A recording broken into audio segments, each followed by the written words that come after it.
Welcome to unPACKed, an open-minded podcast taking a clinical, not political approach to helping pet parents around the world. I'm Sailor Jerri, certified dog trainer, virtual dog training revolutionary, owner of Tulsa Pack Athletics, and creator of the open-minded approach. And I'm Mattison, her friend, certified dog trainer and behavior consultant. Together, we have nearly 3 decades of experience in behavioral dog training. We've been working with real dogs and the humans who love them to create solutions to problematic behaviors that feel too big for them to tackle on their own. This is unPACKing 2024, a special 2-part episode to close out the year and kick off season 3. Jerri and I spent time reflecting on our personal clients from this year and each pulled 2 to unpack for each other and for you. These 4 cases are jam-packed with valuable insights, and you just may see your own dog reflected back in one of our clients. If you're ready to learn from real behavior cases, settle in with us and unpack. Welcome to this very special episode of unPACKed, where Jerri and I are going to be doing things a little bit differently and unpacking some of our client cases from 2024. We found some great lessons working with these particular human-dog pairs, and we're really excited to unpack these for one another and for all of you.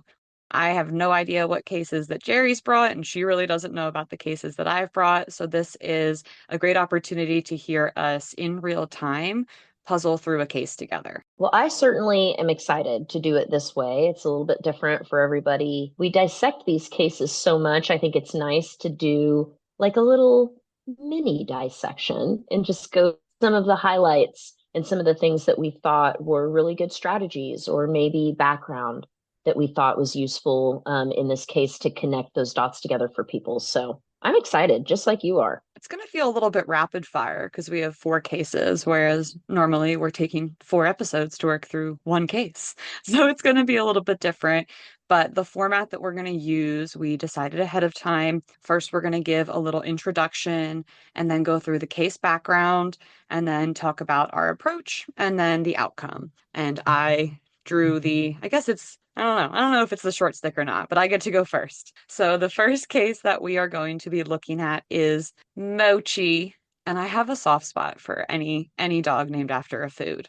Like, give me a tortellini. Give me a cannoli. I want the tortellini's cute. Yeah. Pierogi. I've had a pierogi. But little Mochi is a mini Cavapoo. And when we started working together, he was just around 2, which was much earlier this year, back in February. Now, the key issue that Mochi's humans were dealing with was some resource guarding and feeling really unaligned and in some ways kind of uncomfortable with some of their past training experiences. So into the case background, Mochi lives with Matt and Lauren, and he's been with them most of his life, ever since he was a puppy. They were seeing early signs of resource guarding. So around 8-9 months is when they first started seeing signs of that. But they thought maybe he was playing until one day he lunged at Matt, and then it turned into a bite the next time.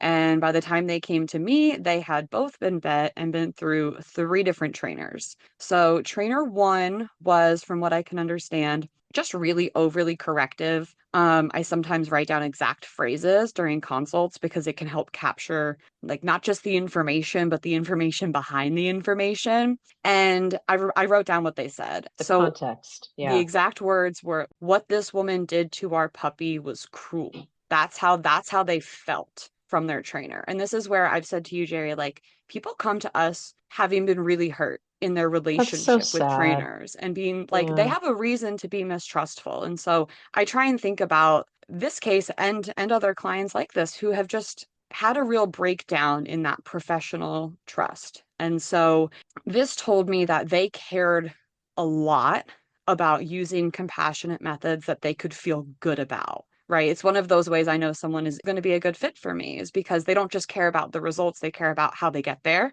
and how they feel about getting there. So trainer 2 they went to was positive reinforcement. And while they said it really helped strengthen the bond, they didn't really see the behavior change at all or get any better. But they did learn to communicate better, which was great. Now, trainer three was a balanced e-collar trainer who they had done a ton of research on and vetted thoroughly. But again, in the end, the behavior didn't get any better, and everyone just ended up like really frustrated and confused. All of them. So my approach, my core strategy, they already had incredible management, which is so important with resource guarding. Their house was literally Mochi proof. But what if someone was over or, watching Mochi for them? They wanted long-term change so that everybody in their life could feel safe. So we made some adjustments to the management, but honestly, not many. The way that I approach doing behavior modification for resource guarding is through emotional counter conditioning. So, in addition to the management. So, we created a little zone. We used a barrier rather than a kennel. Although I have used kennels in some situations, but we used a barrier in this case. And we gave Mochi something of high value in that zone and to start to help him kind of feel differently about people approaching him when he has awesome stuff. We created a pattern. You step forward, you mark, you drop something awesome, you step back. It takes a lot of adjusting the values of both what he has in his space and what we're dropping and being consistent with this for a while. The amount of time of that depends on like the depth of the emotion and the amount of time that they've been rehearsing that resource guarding behavior. But over time, over, weeks it takes, we start to see a dog that is not on guard as much when they have something that they like. And we strongly classically conditioned high value traits because Mochi is the type of dog that struggles more with what we call contraband than high value things that he's supposed to have, right? You know, it was Oh boy. it was less about the Kongs and the Chewies, It's although, the contraband and the paraphernalia. it's the contraband and the paraphernalia, unfortunately. This is a very valuable wood chip that I found outside, and I now have to guard it with my life, right? Here's a piece of paper that I found on the ground. So we definitely wanted a way to trade things away that are potentially dangerous because that's, obviously one of the struggles there is that if you have a dog that has something that they don't want you to take from them, what are they going to do? They're going to swallow it, which is not always a safe thing. So we want them to enjoy giving things up. However, Mochi is a very, very smart dog. So he is a great example of a dog who we needed to be really careful about that with because he had the history of and would ritualize stealing things, stealing contraband, to be told, hey, bring it here and let's do a trade. Some dogs will make that connection. So we had to do something a little bit different, which involved lengthening that behavior chain. So that way he wasn't engaging in guarding as like attention seeking, engagement seeking behavior. So we had to toe that line very, very That's carefully. interesting. Yeah, that's really Yeah, interesting. I'm sure that was a lovely little dance. it always is. I feel that way about resource guarding training. It's absolutely a Yeah. dance. And we had to make some changes along the way. And one thing I noticed right away with Mochi was how agitated he was when it was time to go outside. If Matt approached him with the leash, he would growl at him, and they did not understand. So we took that as an immediate opportunity to start showing Mochi, all right, dude, we're paying attention. We're listening now, right? So instead of like, well, I don't care, we're going outside because you have to go outside, it's okay, what's going on? Why don't you want to go outside? Is it the harness? Is it the leash? Is it the doorways? Is it the environments? Hmm. It was a good initial opportunity to dig in to Mochi's emotions and give Mochi that first moment of like, oh, they're listening. Like they're trying to figure this out finally. Hmm. Because they really thought Mochi was mad at them and angry What and was lashing it? out. What was It it? was the act of getting leashed up. Oh, yeah. Some For a dogs lot don't of care for that. dogs, that's They like just an don't care for it. no, it's a period of Enzo doesn't like it either. He'll do it because I've conditioned it so well. But yeah.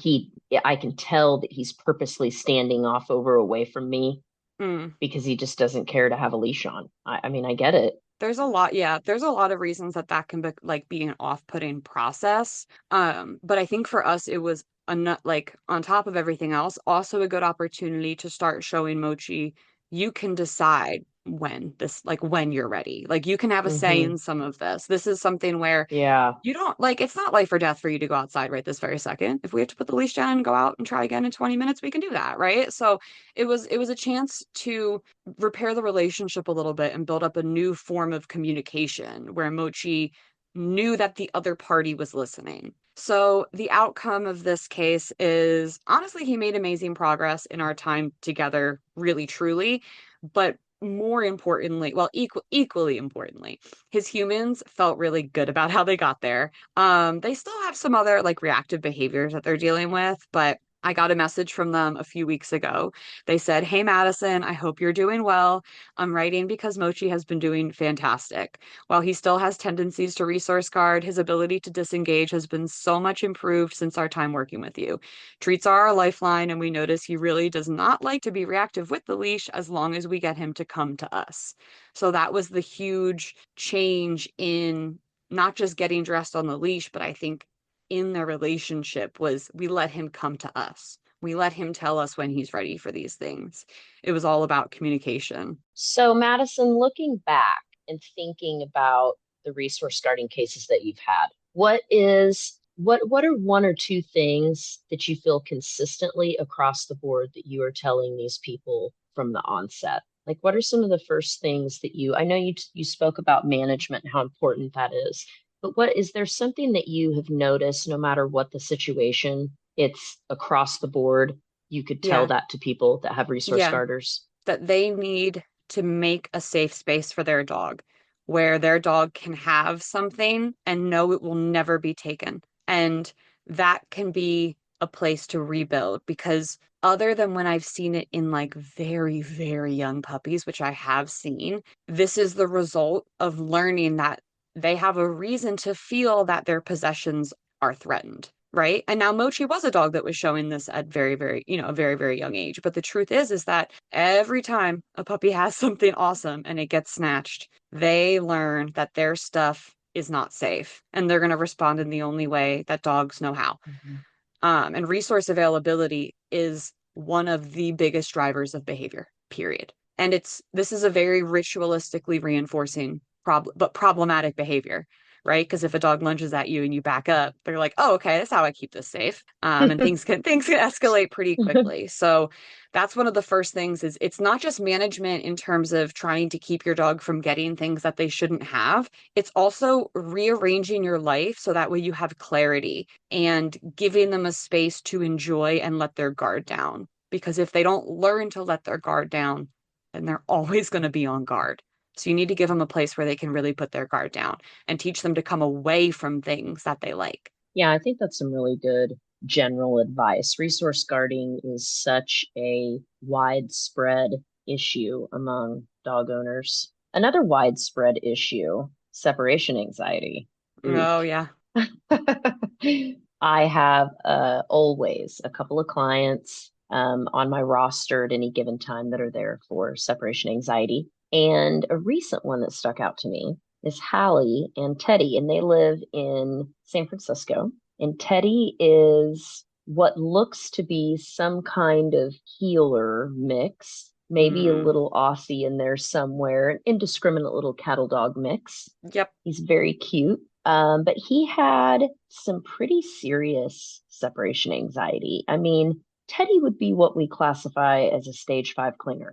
Oh, yeah. Yeah. Oh, yeah. So it wasn't just that he couldn't be left alone. It was when Hallie and her partner were in the apartment, it was just like Teddy wanted to crawl under her skin. And so they came to me after having been also to a couple of different trainers and, with mixed reports, very much like what you reported before. She had some concerns that, the behavior was just getting worse and she really was dedicated to helping Teddy with this problem. An interesting thing about Hallie is that I don't know exactly what her position is because I did not ask in detail, but she works in college athletics.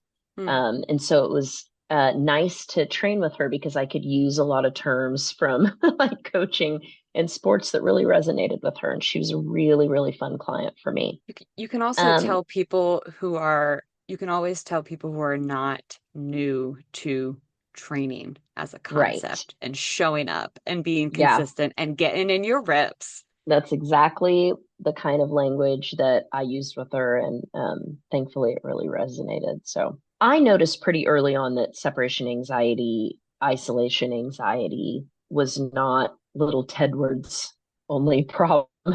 Little Tedward. Little Tedward, the underlying problem to all of that was really that he was very, very insecure Yeah, and he needed a lot of confidence. And what yeah. happened with Teddy, unlike maybe some other dogs, is that insecurity turned into anxiety that then precipitated into anxiety to be separated from you, you Mm-hmm. know. And some dogs will turn the other way. That insecurity turns outward and they're very reactive. But that really wasn't what I saw. I did notice, though, when she was outside on walks in some of the intake process, I thought, man, that dog doesn't really look very sure of himself. There was a lot of tip tap, tippy toeing.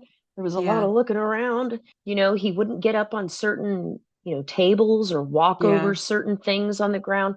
So we actually spent a couple of weeks really trying to get him a little bit more comfortable outside Mm, because we needed to do so much heavy work inside. And there has to be a balance where he has to have peace somewhere. And yeah. so as we worked on outside, that became a little bit of a break time for them. And they could go out and go on their walks and spend some time together. And then Teddy knew that they were never going to be separated during that time. And that time was all about him. The approach to the separation anxiety was first what I just mentioned, was making sure that the rest of his life was not in disastrous, like peril, crisis, dumpster Right, fire, which it right. really wasn't. It was mostly just showing Hallie how to build a dog's confidence just from being on walks alone. Can you have him jump up on this? Can you have him walk over this? Can you sit and just habituate and look at the environment with him? Can he scatter out here? Just really building basic skills. And then we turned to, once we had a pretty good handle on that, we turned to, okay, now let's talk about inside. And we started with our pre-departure cues because Hmm. what was happening, and as is in many households, we're constantly doing stuff to get ready for the next thing that we're going to do. Oh yeah. And our dogs pick up on that in ways that, we are not even aware of. And so they become what I would say overly sensitive to the things that bring on the leaving of the people. Yeah. The keys, the shoes, the purse, the putting the hat or the scarf on. My dog knows not even to barely get excited at all because he knows that I forgot six things inside the house. Yep. And until she gets to this particular stage of her pre-departure cues, there's no reason I should even get up off the couch because she's going to come back inside six times. They're really, really paying attention. They don't have anything else to pay attention to except us. So they pick up on those things. And I noticed that the more we spent time desensitizing each of those singular things that would happen, it was easier to move forward with the rest of what we were doing. Yeah. So that was a background thing that I had Hallie do. It was always work on your pre-departure cues, make it a habit. The next thing that we did was we started really heavily positively associating the place bed in the crate. Hmm. He would get up on her, like on her face almost on the couch. There was just no healthy separation. So we started to make the places that we did want him to go very valuable to Hmm. Teddy. And boy, did he bite. He, no pun intended, he really, really started what I would call self-soothing, Cool. where he was figuring out that he didn't need to latch on to Hallie to satiate this need or feeling in him. He could Yeah. go over and do the other behavior that we were asking, which was lay in your crate or lay in your place bed. And we pretty quickly started to see that the duration was building and building just by them not asking him or making him be over there, but they would just get up and sprinkle a little food every once in a while. And over time, he would stay longer and longer and longer. So they are actually still with me. They take breaks, and then they come back and we do a little bit more. And we are just starting again. We made it all the way up to where he has been at home alone for a couple of hours and he has not done any destructive behaviors. He hasn't been screaming at the top of his lungs. So we're really just working on building the duration that he's in the crate now where he's actually comfortable. But she sends me the greatest little like wins, and she actually sees them. A lot of times clients, they don't know that they're looking at a small win, and so Yeah. they'll just kind of skip right over it, but she sees them. She noticed one day that when they came home, Teddy asked to play with her. He tried to initiate play where before he would never, it was just he would cling. And then Yeah. we got to the stage of, okay, he would go on his place bed.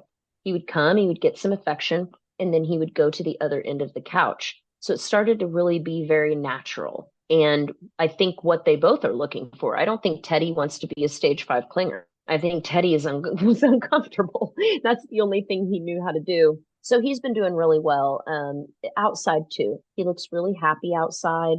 We've been working on this one area that has this like little raised concrete that he really doesn't like. But he's gotten even better about that. He can come and be next to it, eat food next to it. And that may be the most he ever does, and that's okay.